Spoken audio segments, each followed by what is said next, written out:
Hello प्यारे साथियों, Vimlesh coaching classes में आप सभी लोगों का स्वागत है। यह क्लास उन लोगों के लिए है जो लोग सीटेट एग्जाम 2025 के लिए तैयारी कर रहे हैं। ठीक है, पेपर फर्स्ट के लिए कर रहे हैं या पेपर सेकंड के लिए कर रहे हैं। यदि आप बिल्कुल फ्रेशर हैं, मींस पहली बार सीटेट की तैयारी कर रहे हैं, या आपने 2-3 बार सीटेट एग्जाम दे लिया है और अभी तक आप लोगों ने सीटेट एग्जाम क्लियर नहीं किया, पास नहीं किया है, तो भी यह क्लास आपके लिए महत्वपूर्ण है। आज इस क्लास में हम आपको बताएंगे कि कैसे अपनी आप तैयारी करेंगे ताकि इस बार का सीटेट एग्जाम आप आसानी से जो है पास कर लेंगे। कुछ तरीके, कुछ स्ट्रेटजी हम आपको बताने वाले हैं। इसको अगर आप लोग फॉलो करते हैं तो डेफिनेटली आप इस बार का सीटेट एग्जाम क्लियर कर पाएंगे। हम बताते हैं कैसे आपको तैयारी करनी है सीटेट एग्जाम के लिए। सबसे पहला काम जो है आपका होना चाहिए कि 2011 से लेकर के 2024 तक, ध्यान से सुने लोग आप लोग, कि 2011 से लेकर के 2024 तक जितने भी सीटेट के एग्जाम्स हुए हैं, जितने भी पेपर फर्स्ट के या पेपर सेकंड के, सभी पेपर्स को पहले ले लीजिए, सभी पेपर्स को उठाइए और उनको जो है प्रैक्टिस सेट, मतलब प्रैक्टिस करना स्टार्ट कर दीजिए। ठीक है, सबसे पहला काम होना चाहिए। कितनी बार करना चाहिए आपको प्रैक्टिस सेट? कम से कम 2 टाइम्स करना है।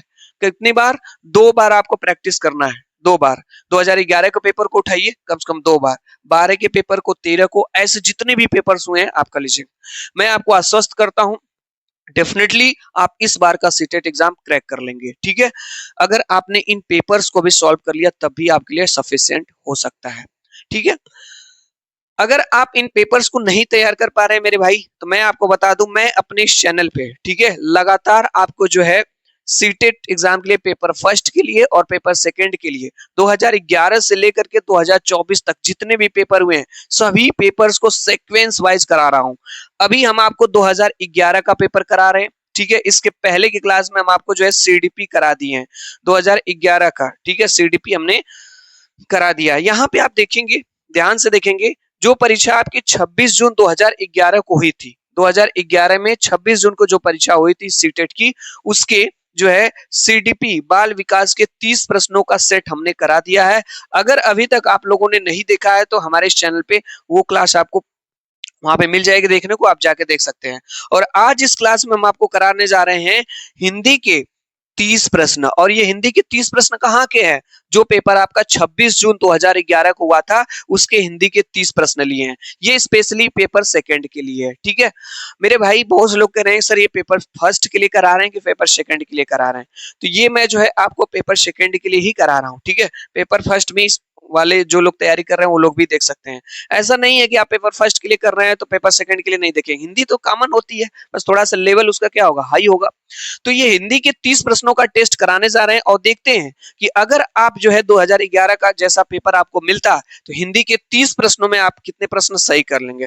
बहुत से मेरे भाई सीटेट एग्जाम के लिए बहुत पहले से तैयारी कर रहे होंगे, बहुत से लोग अभी तैयारी स्टार्ट नहीं किए होंगे, बहुत से लोग सोच रहे होंगे कि सर कब तैयारी स्टार्ट करें, अभी तो इसका नोटिफिकेशन ही नहीं आया। तो मेरे भाई मैं आपको बता दूं, आपको तैयारी स्टार्ट कर देनी चाहिए। अगर आप नोटिफिकेशन वेट करते रहेंगे, सोचते हैं कि कब नोटिफिकेशन आएगा तब तैयारी स्टार्ट करेंगे, इसीलिए तो जो है प्रॉब्लम होती है। तैयारी पहले से करना चाहिए। नोटिफिकेशन तो डेफिनेटली आएगा, थोड़ा लेट आएगा लेकिन आएगा, आना है श्योरली। ठीक है, परीक्षा आपकी होगी तो तैयारी स्टार्ट कर दीजिए। हमारे चैनल से, विमलेश कोचिंग क्लासेस चैनल से जुड़ कर जाइए और डेली आपको सुबह में 7 बजे आपको 30 प्रश्नों का एक सेट मिलेगा। आप बस इतना ही करते जाइए जो मैं आपको सेट कराया जा रहा हूं। अभी 2011 का हमने स्टार्ट किया, 2012, 13, 2024 तक हम कंप्लीट आपको करा देंगे। अगर इतना भी मेरे भाई आप देखते चलेंगे, बस अपने साथ एक रफ और पेन लेकर के जरूर बैठा करिए और जो कॉन्सेप्ट हम आपको बताएंगे, जो भी शिक्षण विद्या बताएंगे, बस नोट करते चलिए। डेफिनेटली आपके अंदर एक अलग प्रकार का कॉन्फिडेंस बिल्ड होगा और सभी प्रश्नों को आने वाले समय में आप सही करते चलेंगे। ठीक है, तो यहाँ हिंदी के 30 प्रश्नों का टेस्ट को स्टार्ट करते हैं विदाउट डिले। ठीक है, यहाँ पे देखिए मेरे भाई, आज की क्लास का पहला प्रश्न, और ये रहा आपके पास 2011 का हिंदी का पहला प्रश्न आपके सामने।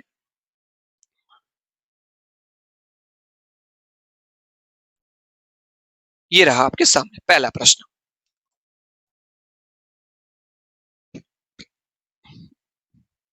देखिए, हम आपको बताएंगे, हमारे साथ इन प्रश्नों को पढ़ना है, ऑप्शंस को भी पढ़ना है, कोई जल्दबाजी नहीं करना है।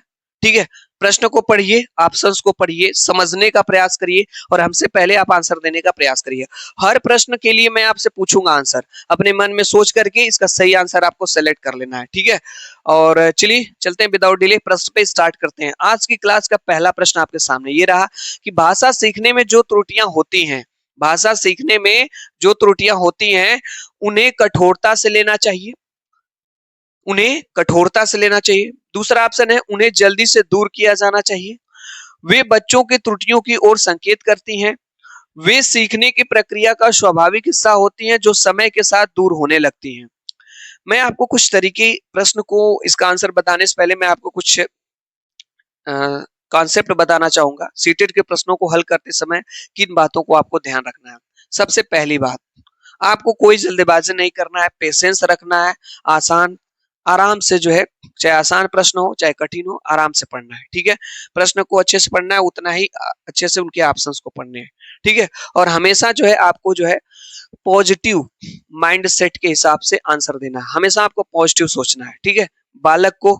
बालक के नजरिए से आपको हमेशा पॉजिटिव सोचना है और इस तरह से आप कई प्रश्नों का आसानी से आप आंसर देंगे। जैसे यहाँ पे प्रश्न पूछा है भाषा सीखने में जो त्रुटियां होती है उन्हें कठोरता से लेना चाहिए। अगर आप भाषा सीख रहे हैं, जैसे हिंदी एक भाषा होती है, उर्दू एक भाषा है, ठीक है, संस्कृत एक भाषा है। अगर कोई भाषा आप सीख रहे हैं तो सीखने में जो गलतियां, त्रुटियां मतलब जो गलतियां होती हैं, क्या उन्हें आप कठोरता से लेना चाहिए, उन्हें जल्दी से जल्दी दूर किया जाना चाहिए, वे बच्चों के त्रुटियों को संकेत करती हैं, वे सीखने की प्रक्रिया का स्वाभाविक हिस्सा होती हैं जो समय के साथ दूर होने लगती हैं। तो हम आपको बता दें मेरे भाई, इसका सही आंसर आपका हो जाएगा ऑप्शन नंबर सेकंड।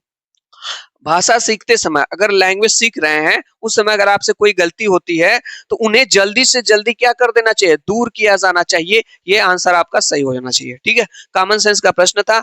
अगला प्रश्न मेरे भाई आपके सामने ये रहा, ठीक है। प्रश्न को पढ़ते हैं और समझने का प्रयास करते हैं। लीजिए आपके सामने ये रहा अगला प्रश्न, बताएं इसका आंसर क्या होगा। बढ़िया प्रश्न है, अच्छा प्रश्न है, इसका आंसर आप बताने का प्रयास करेंगे। करें कि पढ़ना कौशल में सबसे ज्यादा महत्वपूर्ण है, पढ़ना कौशल में सबसे ज्यादा महत्वपूर्ण है।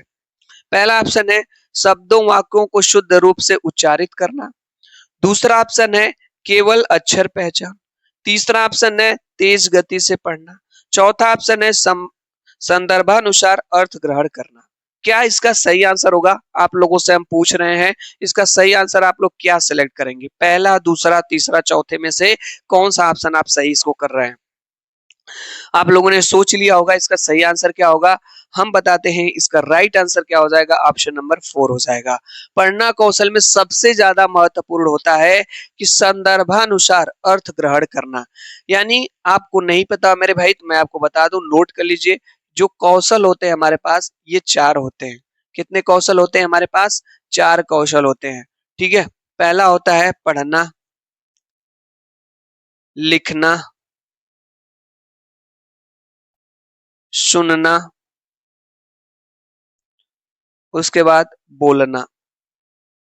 ये हमारे पास 4 कौशल होते हैं। कितने कौशल, 4 कौशल होते हैं, पढ़ना, लिखना, सुनना, बोलना, ठीक है। तो अगर पढ़ना कौशल में सबसे ज्यादा महत्वपूर्ण होता है संदर्भानुसार अर्थ ग्रहण करना, ठीक है। जब कोई बच्चा, जब कोई बालक कोई स्टोरी पढ़ता है, ठीक है, तो उसमें क्या हो सीखता है, उसके कॉन्सेप्ट को सीखता है, उसके अर्थ को ग्रहण करता है, उसमें अर्थ को अपने अंदर समाहित करता है, ठीक है।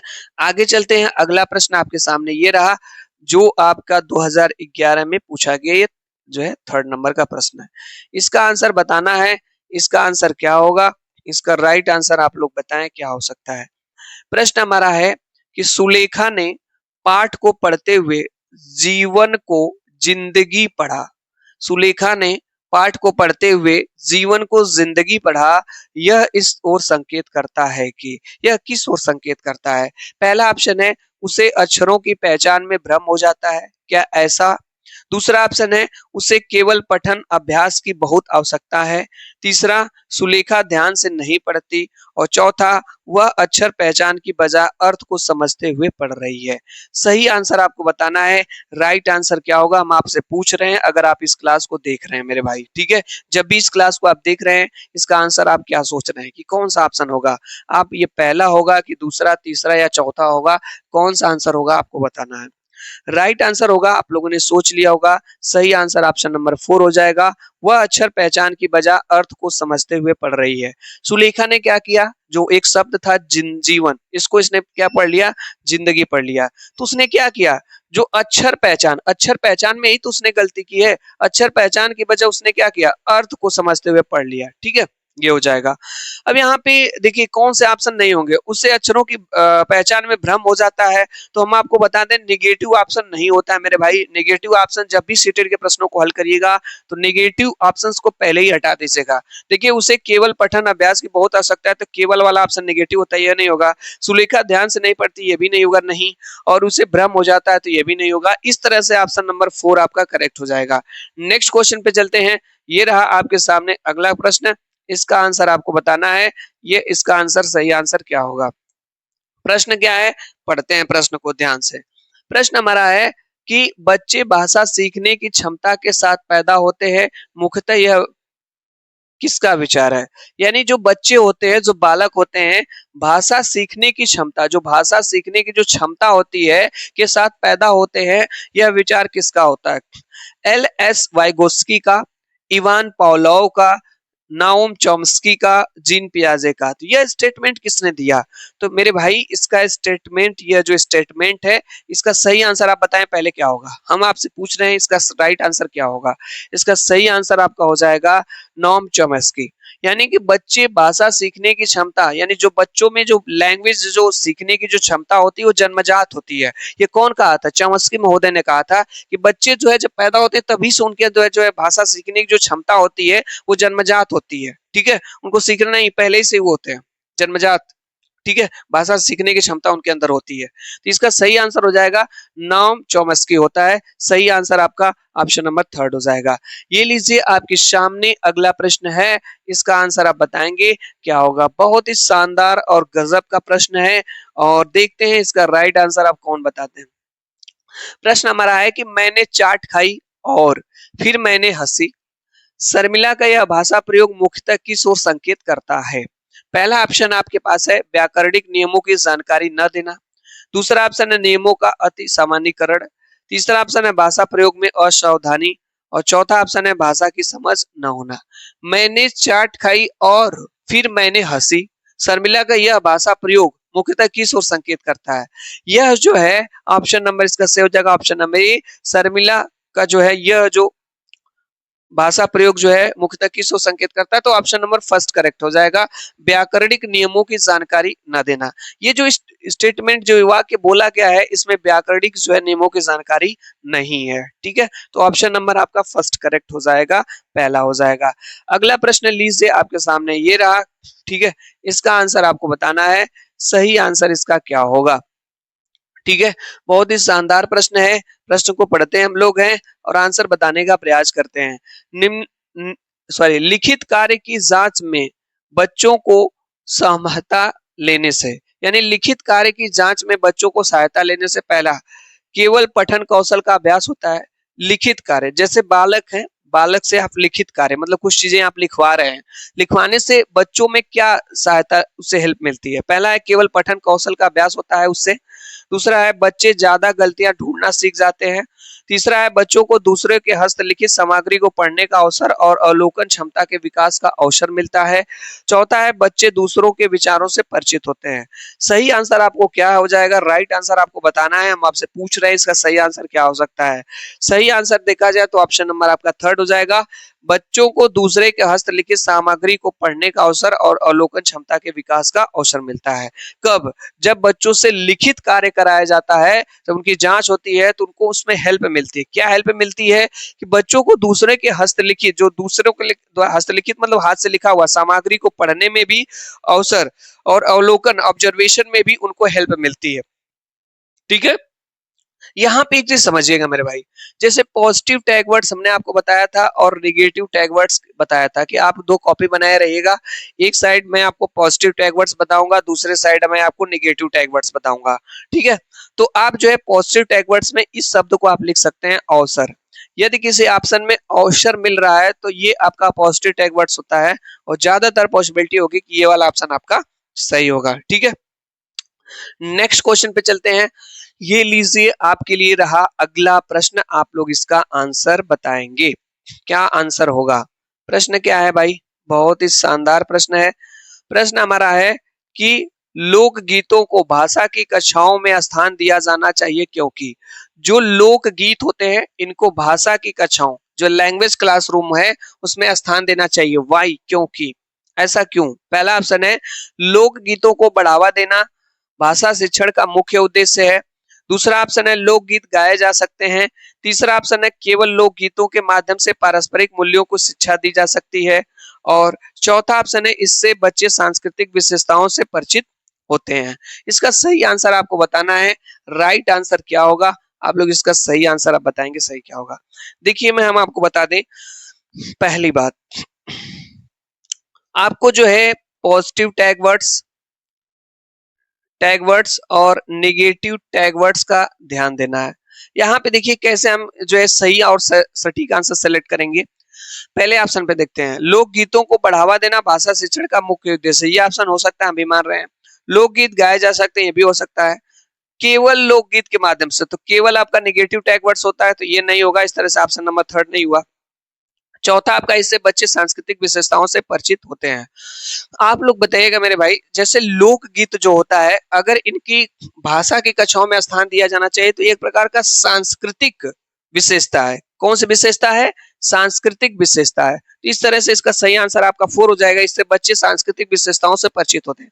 ये वाला भी ऑप्शन आपका सही हो सकता है, लोकगीतों को बढ़ावा देना भाषा शिक्षण का मुख्य उद्देश्य। क्या ऐसा है कि जो भाषा शिक्षण लैंग्वेज जो सिखाई जाती है उसमें लोकगीत का मतलब जो है विशेष महत्व, यानी भाषा जो आपको सिखाई जाती है उसका उद्देश्य ही होता है कि ज्यादा से ज्यादा क्या लोकगीत सिखाया जाए? ऐसा तो कुछ नहीं है, ये नहीं होगा। लोकगीत गाए जा सकते हैं, तो सिंपल आंसर है, तो ऑप्शन नंबर आपका 4 हो जाएगा। चलिए अगले प्रश्न पे चलते हैं। अगला प्रश्न हम लोगों के सामने ये रहा।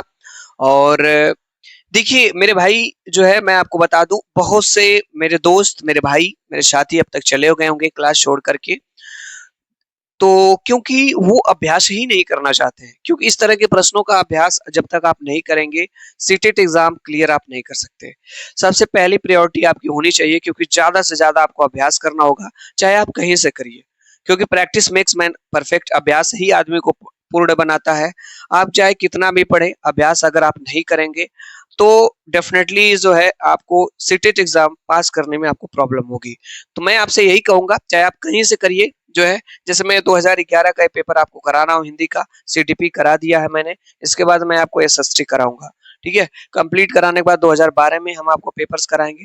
तो जितने भी पेपर्स हम आपको कराएंगे, केवल क्या है 30 से 35 मिनट की क्लास है, उसमें आपको पूरा कंप्लीट एक सेट मिल जा रहा है। तो आप क्लास को देख करके अभ्यास कर सकते हैं, एक रफ पेन बना लीजिए, बाकी आप जैसे पढ़ रहे हैं वैसे अपनी तैयारी करते रहिए। तो चलिए विदाउट डिले इस प्रश्न को चलते हैं। और ये प्रश्न आपके सामने ये रहा, इसका आंसर आपको बताना है क्या होगा। पाठ पढ़कर बच्चों से प्रश्न बनवाने से, जैसे पाठ पढ़कर बच्चों से प्रश्न बनवाने के, प्रश्न को समझिएगा ध्यान से। प्रश्न क्या कह रहा है? पाठ पढ़कर, यानी कि बच्चा जब पाठ पढ़ लेता है कोई चीज, उसके बाद प्रश्न बनवाने से, पहला ऑप्शन, इस बात का पता चलता है कि बच्चे प्रश्नवाचक शब्दों से परिचित हैं या नहीं। यानी जब बच्चे पाठ पढ़ लेते हैं और उनसे कहिए कि आप प्रश्न बनाइए, तो इससे क्या पता चलता है? पहला ऑप्शन है इस बात का पता चलता है कि बच्चे प्रश्नवाचक शब्दों से परिचित हैं या नहीं। दूसरा ऑप्शन है शिक्षक को यह जानने का अवसर मिलता है कि बच्चे ने पाठ को कितनी गहराई से समझा है। क्या ये सही होगा? तीसरा ऑप्शन है कक्षा कार्य को अच्छी युक्ति पूरी होती है। और चौथा ऑप्शन है प्रश्न बनाने की आदत का विकास होता है। कौन सा इसमें लॉजिकल आंसर होगा? हमेशा आपको एक सटीक और सही लॉजिकल आंसर आपको सेलेक्ट करना है, ठीक है। यहाँ पे देखिएगा, अगर कोई बच्चा पाठ पढ़कर बच्चों से प्रश्न आप बनवाते हैं तो सही आंसर इसका हो जाएगा आपका ऑप्शन नंबर दूसरा। शिक्षक को यह जानने का अवसर, हमने बताया ना, यदि किसी ऑप्शन में अवसर है, क्या है? अवसर है, पॉजिटिव टैग वर्ड्स है, इसको नोट कर लीजिए। ज्यादातर पॉसिबिलिटी होगी जहां पे कुछ नहीं समझ में आएगा प्रश्न में, ये मिलेगा, आप सही टिक कर लीजिएगा, ठीक है। अगर आपको प्रश्न में कुछ भी नहीं समझ में आ रहा है तो कह रहे हैं कि अवसर मिलता है कि बच्चे ने पाठ को कितनी गहराई से समझा है। बहुत अच्छी बात है कि जब बच्चे पाठ पढ़ करके उनसे प्रश्न आप बनवाते हैं तो शिक्षक को यह अवसर मिलता है कि बच्चे ने पाठ को कितनी गहराई से समझा है। देखिए, प्रश्न बनाने की आदत का विकास होता है, तो ये सिंपल सा ही नहीं होगा, आदत का विकास होता है। कक्षा कार्य को अच्छी युक्ति पूरी मिलती है, तो ऐसा कुछ नहीं है। इस बात का पता चलता है कि बच्चे प्रश्नवाचक शब्दों से परिचित है नहीं, तो प्रश्नवाचक शब्दों से ऐसा कुछ नहीं है। सही आंसर आपका हो जाएगा ऑप्शन नंबर आपका सेकंड। लीजिए आपके सामने ये रहा अगला प्रश्न, ठीक है? इसका आंसर आप बताएंगे क्या होगा। प्रश्न हमारे साथ पढ़िए, ऑप्शंस को भी पढ़ने का प्रयास करेंगे आप समझने का। प्रश्न है कि किसी भाषा कक्षा में कहानी कथन की आवश्यकता के संदर्भ में कौन सा तर्क उचित नहीं है। नहीं वाले प्रश्नों को मैं आपको हमेशा सजेशन दूंगा, जब भी आप कोई प्रैक्टिस सेट लगाइए, पेपर सॉल्व करिए, तो नहीं वाले प्रश्नों को ध्यान से पढ़ा करिए, क्योंकि प्रश्न आप ध्यान से नहीं पढ़ेंगे तो गलत होने की पॉसिबिलिटी ज्यादा रहेगी। यहाँ पे क्या है, उचित नहीं है, यानी जो हमारा प्रश्न पूछा है, हमारा प्रश्न निगेटिव पूछा है। क्या पूछा है? निगेटिव, तो आंसर भी निगेटिव होगा। प्रश्न को फिर से पढ़ लेते हैं, ठीक है? किसी भाषा कक्षा में कहानी कथन की आवश्यकता के संदर्भ में कौन सा कथन उचित नहीं है। पहला ऑप्शन है सभी बच्चों को भाषा सुनने का परिवेश मिलता है। दूसरा ऑप्शन है सभी बच्चों की क्षमता को ध्यान में रखते हुए यह उचित नहीं है। तीसरा ऑप्शन है बच्चों को शब्द भंडार के विकास के अवसर प्राप्त होते हैं। और चौथा ऑप्शन है सभी बच्चों की क्षमता अनुसार कल्पना शक्ति का विकास होता है। आपको बताना है क्या सही होगा। प्रश्न को हम फिर से समझ लेते हैं। कह रहे हैं कि कोई जो है भाषा का क्लासरूम है, यानी एक प्रकार का ऐसा क्लासरूम है, कक्षा है, जहाँ पे बच्चों को भाषा सिखाई जा रही है, मान ली हिंदी भाषा सिखाई जा रही है। उसमें कहानी कथन की आवश्यकता है, मतलब उस जो है भाषा में कहानी कथन की आवश्यकता है। इस संदर्भ में कौन सा तर्क उचित नहीं है। इसका सही आंसर आपका हो जाएगा ऑप्शन नंबर 4, सभी बच्चों की क्षमता के अनुसार कल्पना शक्ति का विकास होता है। ऐसा कुछ नहीं है, ठीक है? यहाँ पे सभी बच्चों को भाषा सुनने का परिवेश मिलता है, सही बात है। जब बच्चों को भाषा सिखाई जाएगी तो उनको क्लास में जब सिखाया जाएगा, कोई पढ़ेगा, कहानी पढ़ेगा, तो उनको जो है कि सुनने को मिलेगा, ठीक है? सभी बच्चों की क्षमता को ध्यान में रखते हुए उचित नहीं है, ये भी सही है। सही आंसर आपका ये हो जाएगा ऑप्शन नंबर, बच्चों को शब्द भंडार के विकास के अवसर प्राप्त होते हैं, सही बात है। निगेटिव प्रश्न पूछा तो निगेटिव आंसर इसका हो जाएगा ये। आगे चलते हैं अगले प्रश्न पे। ये रहा आपके सामने अगला प्रश्न, इसका आंसर आपको बताना है क्या होगा। प्रश्न बहुत ही अच्छा है, शानदार प्रश्न है। पूछा है कि एल एस वाइगोत्स्की के अनुसार, पहला ऑप्शन है भाषा चिंतन को निर्धारित करती है, चिंतन भाषा को निर्धारित करती है, भाषा एवं चिंतन एक दूसरे से स्वतंत्र रूप से विकसित होते हैं, और भाषा एक अर्जित योग्यता है। बताइए, अकॉर्डिंग टू वाइगोत्स्की, वाइगोत्स्की महोदय के अनुसार क्या होगा सही आंसर। सही आंसर हो जाएगा ऑप्शन नंबर सेकंड। उन्होंने कहा कि जो चिंतन भाषा को निर्धारित करती है, कौन? चिंतन जो होता है ये किसको निर्धारित करता है? भाषा को निर्धारित करता है, ये नहीं कि भाषा चिंतन को निर्धारित करती है। याद रखिएगा, जस्ट इसका सही आंसर ऑप्शन नंबर सेकंड हो जाएगा, ठीक है? आगे चलते हैं। अगला प्रश्न आपके सामने ये रहा 116 नंबर का प्रश्न है, ठीक है? बहुत ही शानदार प्रश्न है, गजब का प्रश्न है, और इसका आंसर देखते हैं आप लोग बता पाते हैं कि नहीं। प्रश्न हमारा है कि भाषा शिक्षण के संदर्भ में कौन सा कथन सही नहीं है। किसके संबंध में? भाषा शिक्षण के संबंध में कौन सा कथन सही नहीं है। पहला ऑप्शन है भाषा अर्जन और भाषा अधिगम में अंतर होता है। दूसरा ऑप्शन है भाषा शिक्षण में केवल भाषाई शुद्धताओं पर ही अधिक बल दे रहता है। हमने आपको बताया केवल निगेटिव ऑप्शन है, इसलिए ऑप्शन नहीं होगा, इसलिए यह भी नहीं होगा, ठीक है? यहाँ पे देखिए ही भी है, ये भी नेगेटिव है, इस तरह से दूसरा ऑप्शन गया, खत्म। तीसरा है कि भाषा सीखने में अन्य विषयों का अध्ययन अध्यापन सहायक होता है। और चौथा ऑप्शन है समृद्ध भाषा परिवेश भाषा अर्जित करने में सहायक होता है। चूंकि प्रश्न हमारा निगेटिव पूछा है कि भाषा शिक्षण के संदर्भ में कौन सा कथन सही नहीं है, तो आपका जो है सही ऑप्शन आपका थर्ड हो जाएगा, भाषा सीखने में अन्य विषयों का अध्ययन अध्यापन सहायक होता है। अच्छा, आप कोई भाषा सीख रहे हैं, ठीक है, जैसे हिंदी सीख रहे हैं, क्या उसमें जो और विषय होती है, जो और सब सब्जेक्ट होते हैं, उनके जो अध्ययन और अध्यापन होते हैं, यानी जब शिक्षक पढ़ाता है कोई चीज या बच्चे सीखते हैं तो उसमें हेल्प होता है, ऐसा कुछ नहीं है, ठीक है? उस पर्टिकुलर भाषा को आप सीख रहे हैं, जैसे हिंदी सीख रहे हैं तो और विषय का उसमें क्या काम है, कोई वो नहीं है। जैसे आप संस्कृत है तो ये पार्टिकुलर आप लैंग्वेज सीख रहे हैं ना, तो उसमें अन्य विषयों का अध्ययन और अध्यापन सहायक होता है, नहीं सहायक होता है, ठीक है? चूंकि यहाँ पे नेगेटिव पूछा था, इसलिए इसका ऑप्शन नंबर आपका क्या हो जाएगा? थर्ड हो जाएगा। भाषा शिक्षण के संदर्भ में कौन सा कथन सही नहीं है, ठीक है? ये आपका हो जाएगा ऑप्शन नंबर थर्ड, भाषा सीखने में अन्य विषयों का अध्ययन अध्यापन सहायक होता है, ये आपका सही नहीं है। चलिए आगे चलते हैं, अगला प्रश्न है,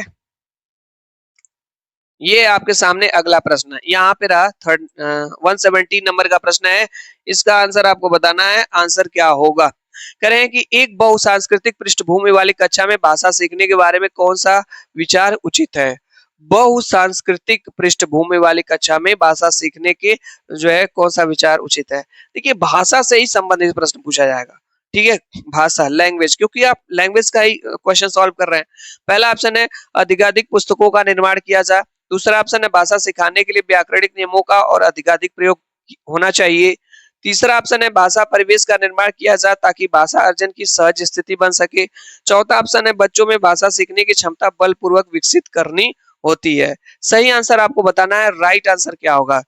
एक बहुसांस्कृतिक पृष्ठभूमि वाली कक्षा में भाषा सीखने के बारे में कौन सा विचार उचित है। सही आंसर इसका हो जाएगा ऑप्शन नंबर आपका थर्ड, भाषा परिवेश का निर्माण हो ताकि भाषा अर्जन की सहज स्थिति बन सके। यानी एक प्रकार का ऐसा इन्वायरमेंट बनाया जाए ताकि भाषा अर्जन यानी जो भाषा सीखने में सहज स्थिति बन सके, आसानी से लोग बालक जो है भाषाओं को क्या कर सके, सीख सके, जो लैंग्वेज है उसको आसानी से जो है बच्चे सीख सकें। चलिए आगे चलते हैं अगले प्रश्न पे। ये रहा आपके सामने अगला प्रश्न है, इसका आंसर आपको बताना है, राइट आंसर इसका क्या होगा, सही आंसर आपको बता देना है क्या होगा। प्रश्न हमारा है यहाँ पे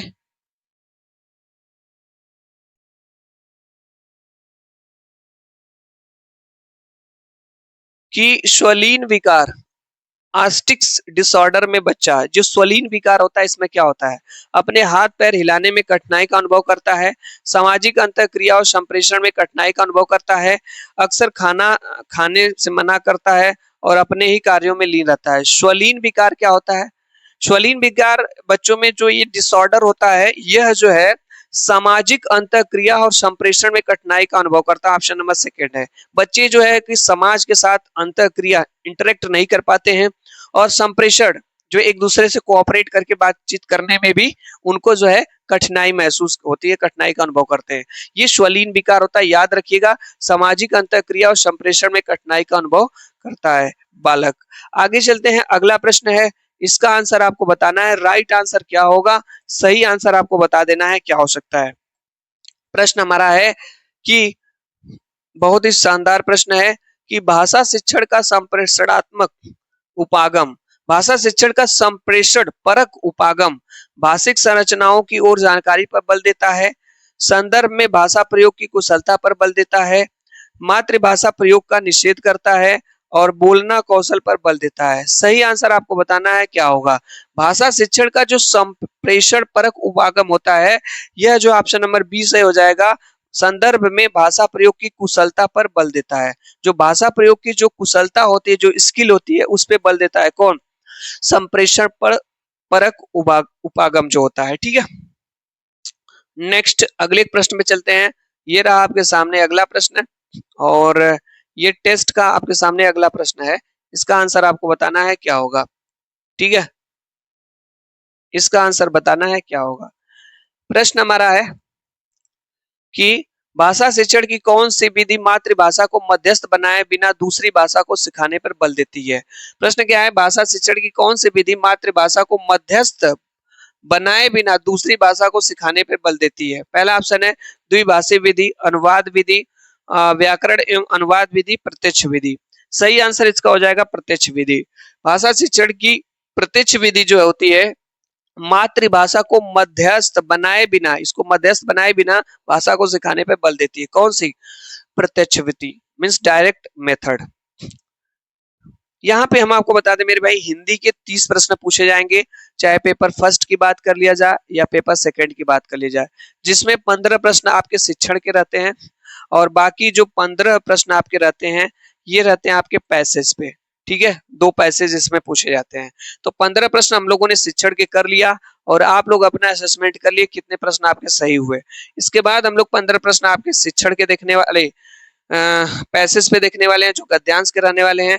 तो चलिए विदाउट डिले इस पे चलते हैं और इसको पढ़ते हैं और इस पे आधारित जो है गद्यांश को देखेंगे। ये रहा आपके सामने, चलें।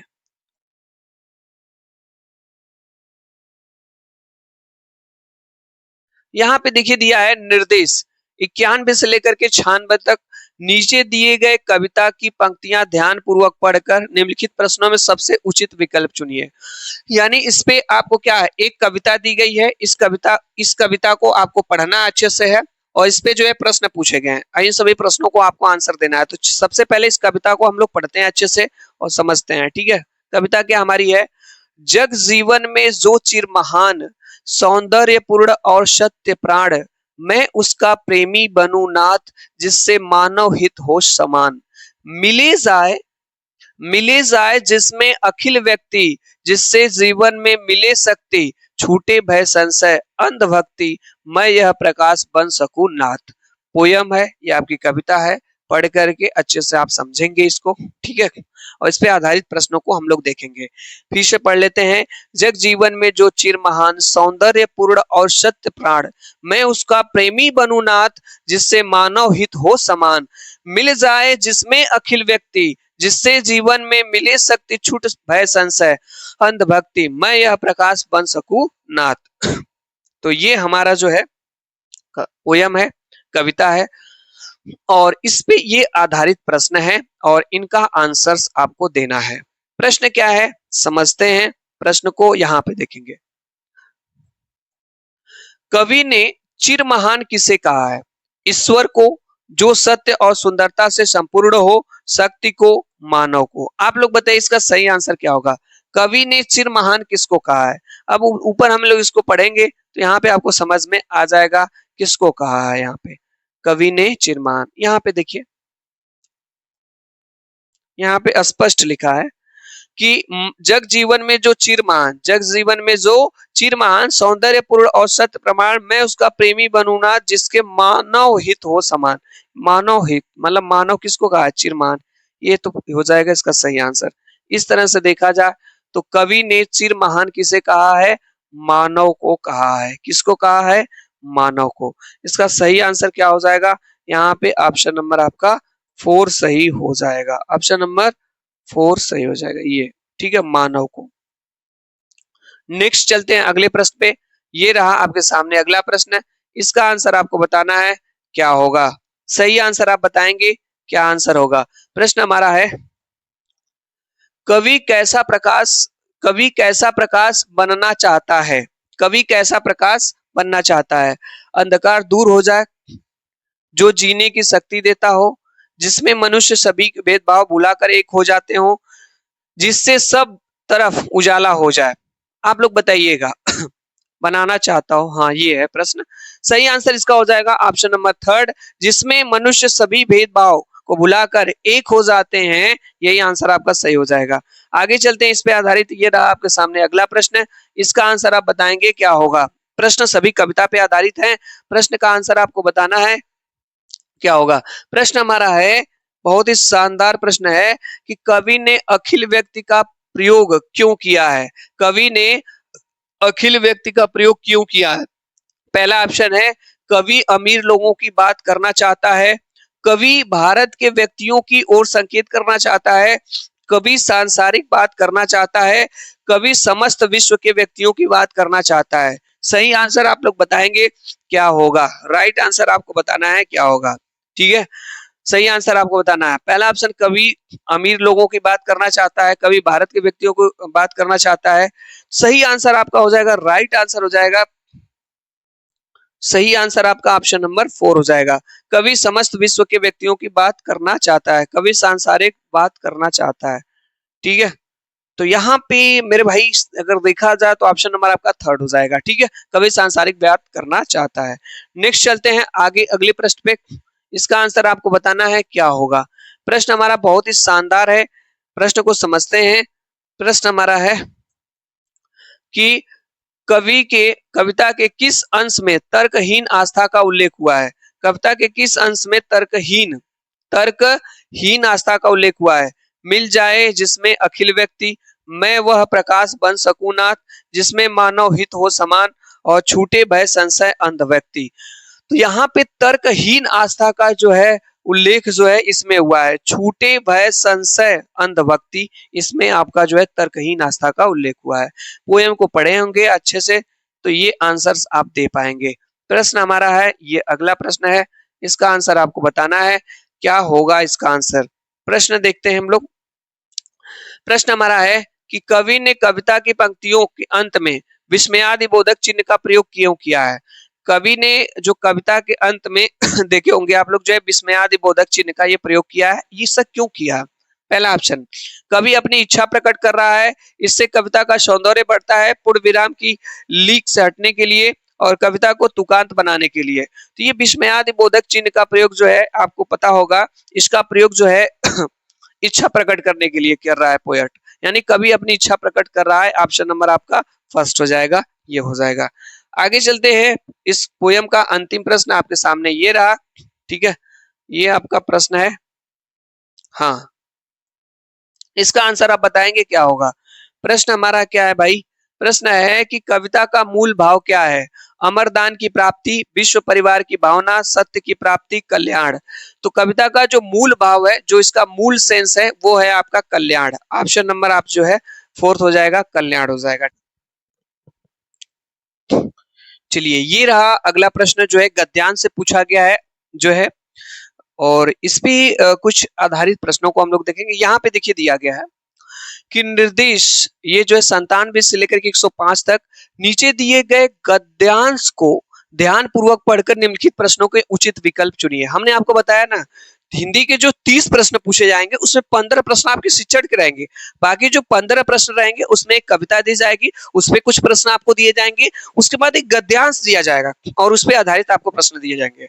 मैं इसीलिए कर रहा हूं कि आप ज्यादा से ज्यादा अभ्यास करेंगी, तभी आपको जो है प्रश्न समझने में और आसानी होगी और सीटेट के प्रश्नों को करने में भी आपको हेल्प मिलेगी। ठीक है, तो चलिए देखते हैं। यहाँ पे 97 से लेकर के 105 तक ये प्रश्न है, इसको अच्छे से पढ़ना है, समझना है, माइंड में सेट कर लेना है और इस पे आधारित नीचे प्रश्न दिए गए उसके उत्तर को आपको बताना होगा। तो हमारे साथ इनको पढ़िए और समझने का प्रयास आप भी करेंगे। चलिए पढ़ते हैं इसको। यहाँ पे कह रहे हैं कि मैं जिस घर में रहती थी वहां मेरी आदत बहुत सवेरे उठने की थी। एक दिन उतने, ध्यान से सुनिएगा आप लोग, ठीक है। कह रहे हैं कि मैं जिस घर में रहती थी वहां मेरी आदत बहुत सवेरे उठने की थी। एक दिन उतने सवेरे एक छोटा बच्चा जो शायद 1.5 साल से कम का होगा मेरे कमरे में आया। मैंने सोचा कि वह शायद भूखा होगा और उससे पूछा कि वह कुछ खाना चाहता है। उसने उत्तर दिया, कीड़े। मैंने आश्चर्य से कहा, कीड़े। जब उसने देखा कि मेरी समझ में उसकी बात नहीं आ रही है तो मेरी सहायता के लिए उसने एक शब्द और जोड़ा, अंडा। पहले क्या कहा, कीड़े, उसके बाद क्या कहा, अंडा। मैंने अपने मन में सोचा कि इतने सवेरे कुछ पीना चाहता है क्या, यह आखिर कहना क्या चाह रहा है। उसने फिर कहा, नीना, अंडा, अंडे, कीड़े। पहले क्या कहा, कीड़े, उसके बाद कहा अंडा, उसके बाद क्या कहा, नीना, अंडे, कीड़े। अब मुझे पूरी बात समझ में आ गई। एक दिन पहले उसकी बहन नीना कागज पर अंडे की शक्ल बनाकर उसमें रंग भर रही थी। किसकी बहन, उसकी बहन नीना कागज पर अंडे की शक्ल बनाकर उसमें रंग भर रही थी। इस बच्चे की इच्छा थी कि वह भी रंग भरे, पर नीना ने उसे गुस्से में आकर भगा दिया। उसने नीना का विरोध नहीं किया और बड़े धैर्य और लगन के साथ मौके का इंतजार करता रहा। मैंने उसे क्रेयॉन का रंग दे दिया और उसका चेहरा खुशी से दमक उठा। उससे अंडे के आकार की रेखा नहीं खींची गई तो मैंने उसके लिए चित्र बना दिया। फिर उसने अपनी टेढ़ी मेढ़ी लकीरों से उसमें रंग भरना शुरू कर दिया। उसकी बहन सीधी रेखाओं में रंग भरती थी और उसने कीड़ों की तरह लहरदार रेखाओं में रंग भरा। तो ये आपका गद्यांश था। गद्यांश आपको समझ में आ गया होगा, अच्छा गद्यांश था, ठीक है। इस पे आधारित प्रश्न है, प्रश्नों को देखते हैं, ठीक है। ये इस पे आधारित प्रश्नों को हम लोग देखते हैं। ये रहे आपके प्रश्न, ठीक है। पहला प्रश्न इस पे क्या है पूछा गया, प्रश्न पूछा गया है कि बच्चे ने कीड़े के बाद अंडा, नीना, अंडे, कीड़े शब्दों का प्रयोग किया क्योंकि। बच्चे ने कीड़े के बाद अंडा, नीना, कीड़े शब्दों का प्रयोग किया क्योंकि वह रंग भरने की बात बताना चाहता था, वह अंडा बनाना चाहता था, वह कागज और क्रेयॉन चाहता था, वह जान गया था कि लेखिका उसकी बात समझ नहीं पाई है। आप सही आंसर बताइए, इसका क्या आंसर होगा। जब जो है बच्चे ने कीड़े के बाद अंडा कहा तो नीना अंडे कीड़े शब्दों का प्रयोग किया क्योंकि वह जान गया था कि लेखिका उसकी बात समझ नहीं पाई है। यही आंसर आपका समझ हो जाएगा, फोर्थ नंबर। ठीक है, आगे चलते हैं अगले प्रश्न पे। ये रहा आपके सामने अगला प्रश्न, इसका आंसर आपको बताना है क्या होगा। प्रश्न है, बहुत ही शानदार प्रश्न है, अगर अच्छे से पढ़े होंगे तो आप समझ गए होंगे। देखिए, ये प्रश्न हमारा है कि अनुच्छेद से पता चलता है कि 1.5 वर्ष के बच्चे, पहला ऑप्शन है कागज चाहते हैं, संप्रेषण के लिए कथ्य के मुख्य शब्दों का प्रयोग करते हैं, रंग चाहते हैं, तस्वीरें चाहते हैं। इसमें जो गद्यांश है इससे ये प्रूफ हुआ है कि जो 1.5 वर्ष के बच्चे होते हैं संप्रेषण के लिए कथ्य के मुख्य शब्दों का प्रयोग करते हैं। संप्रेषण मतलब जो है आपस में बातचीत करने के लिए। ठीक है, संप्रेषण मतलब यही हो जाएगा, कम्युनिकेशन। सही आंसर आपका सेकंड हो जाएगा। अगला प्रश्न है, ये रहा आपके सामने अगला प्रश्न, इसका आंसर आपको बताना है क्या होगा। प्रश्न हमारा है 99 नंबर का, बहुत ही अच्छा गद्यांश था।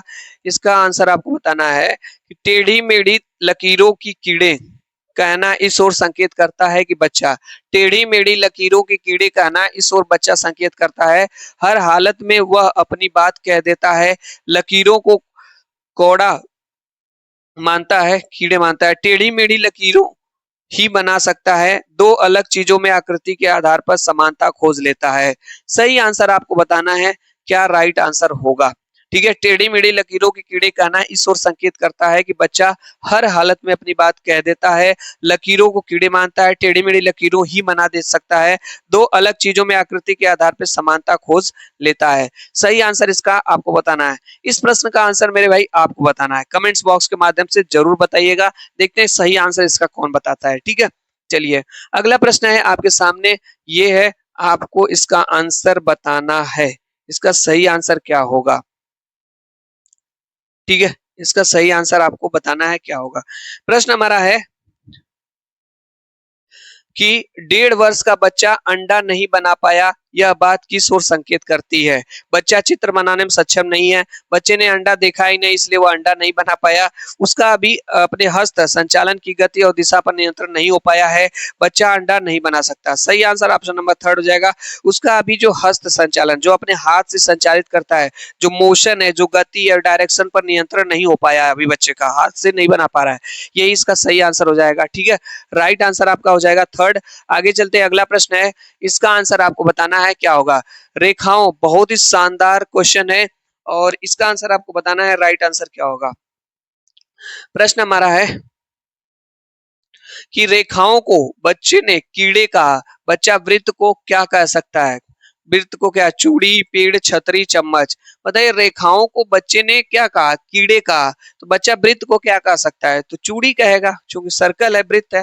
ठीक है, चूड़ी कहेगा। सही आंसर इसका हो जाएगा फर्स्ट। ठीक है, ऑप्शन नंबर फर्स्ट हो जाएगा। अगला प्रश्न आपके सामने ये रहा, इसका आंसर आप बताएंगे क्या होगा। प्रश्न हमारा क्या है, बहुत ही शानदार गजब का प्रश्न है कि उतने सवेरे पद में उतने शब्द किस ओर संकेत करता है। उतने सवेरे पद में उतने शब्द किस ओर संकेत करता है, बहुत सवेरे की ओर। सवेरे का वह समय जिसमें जितने बजे लेखिका को उठने की आदत है, बहुत जल्दी, सवेरे की बात।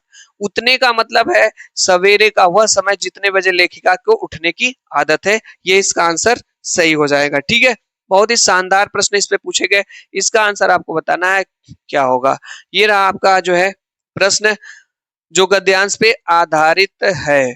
प्रश्न हमारा है कि अनुच्छेद में से मिश्रित वाक्य का उदाहरण है। मिश्रित वाक्य का उदाहरण बताना आपको है, कौन सा इसमें। यह आखिर कहना क्या चाह रहा है, वह मुझे पूरी बात समझ में नहीं आई, समझ में आ गई। मैंने आश्चर्य से कहा कीड़े, उसने नीना का विरोध नहीं किया और बड़े धैर्य और लगन के साथ मौके का इंतजार करता रहा। तो मिश्रित वाक्य मेरे भाई वो होता है जिसमें जो है आपके और शब्द हो गए, अतः शब्द हो गए, इसलिए हो गया, इस लिए हो गया। ठीक है, मिश्रित शब्द में क्या होता है कि दो से अधिक शब्द होते हैं, एक से अधिक शब्द होते हैं, दो शब्दों को इन सभी से जोड़ा जाता है, जैसे और से, अतः से, इसलिए से अगर जोड़ा जा रहा है तो मिश्रित वाक्य। देखिए यहाँ उसने नीना का विरोध किया, एक वाक्य आपका ये हो गया। बड़े धैर्य और लगन के साथ मौके का इंतजार किया, एक वाक्य ये हो गया, और इसको जोड़ा गया किससे, और से। तो मिश्रित वाक्य आपका हो जाएगा ऑप्शन नंबर 4, यानी चौथा सही हो जाएगा। व्याकरण से पूछा गया प्रश्न। अगला प्रश्न है जो व्याकरण का ही पूछा गया, मुहावरा का है। ठीक है, इसका आंसर आप बताएंगे क्या होगा। प्रश्न हमारा है कि उसका चेहरा खुशी से दमक उठा, वाक्य में रेखांकित अंश के स्थान पे कौन सा मुहावरा आएगा। किसके जगह उसका चेहरा खुशी से दमक उठा, खुश हो गया, खुशी से फूला न समाया, गद हो गया और खिल उठा। तो उसका चेहरा खुशी से दमक उठा मतलब खिल उठा। ऑप्शन नंबर 4 आपका सही हो जाएगा 104। आज की क्लास का और 2011 के पेपर का अंतिम प्रश्न हिंदी का रहा, ये पूछा गया था आपका ये प्रश्न। ठीक है, ये प्रश्न पूछा गया, इसका आंसर आप बताएंगे क्या होगा। ठीक है, प्रश्न हमारा है कि इतने सवेरे कुछ पीना चाहता है, क्या वाक्य में कुछ शब्द है, कुछ शब्द। ठीक है, इतने सवेरे कुछ पीना चाहता है, ये कुछ शब्द क्या है व्याकरण की दृष्टि से। तो व्याकरण की दृष्टि से आपको बताना है कुछ शब्द क्या है। सही आंसर आप बताएंगे क्या हो जाएगा। राइट आंसर इसका हो जाएगा अनिश्चयवाचक सर्वनाम। ये कुछ शब्द है, ये आपका अनिश्चयवाचक सर्वनाम है, यही पूछा गया था कुछ के बारे में। ठीक है, तो ये हिंदी के जो है आपके 30 प्रश्न थे जो आपके जो है 2011 पेपर में पूछे गए थे। तो जो भी मेरे भाई क्लास के अंत तक जुड़े रहे उन लोगों का लिए उनके लिए मैं आपको बताना चाहूंगा कि आपने अगर इन 30 प्रश्नों को किया तो कितने प्रश्न आपके सही हुए, और इस तरह के प्रश्नों का आप ज्यादा से ज्यादा सेट जरूर लगाइए। मैंने आपको कहा कि हमारे इस चैनल पे डेली सुबह में 7 बजे 30 प्रश्नों का सेट आपको मिल जाएगा, हिंदी का, सीटीपी का, एसएसटी का, कोई आपको मिलेगा, उसको जरूर देखा करिए और अभ्यास जरूर करिए इस तरह के प्रश्नों का। डेफिनेटली आप इस बार का सीटेट एग्जाम पास कर लेंगे। मेरे भाई अगर आप मेरे इस चैनल पे पहली बार विजिट कर रहे हैं, आपने पहली बार मेरे चैनल को देखा है, और अगर आप जो है यूपी टेट के लिए, सी टेट के लिए या सुपर टेट के लिए प्रिपरेशन कर रहे हैं, तो यूपी टेट के लिए मैंने क्लास स्टार्ट कर दी है। ठीक है, आज से आप यूपी टेट के लिए भी क्लास ज्वाइन कर लीजिए। सी टेट का डेली एक प्रैक्टिस सेट करा रहा हूँ, उसको भी करिए। यूपी टेट का भी प्रैक्टिस सेट लाने वाला हूँ, आप उसको भी ज्वाइन करके डेली प्रैक्टिस सेट करिए। ठीक है, यदि हमारे चैनल जो है विमलेश कोचिंग क्लासेस से अगर आप नहीं जुड़े हैं तो हमारे इस चैनल को सब्सक्राइब करके हमारे चैनल से जुड़ जाइए। ठीक है, और डेली आप जो प्रैक्टिस सेट आपको मिलता है सभी प्रैक्टिस सेट को आप किया करिए। क्लास यदि यह क्लास आपको थोड़ी सी भी अच्छी लगी हो तो हमारे चैनल को जरूर सब्सक्राइब करिए, चैनल से जुड़ जाइए। क्लास देखने के लिए आप लोगों का बहुत बहुत धन्यवाद।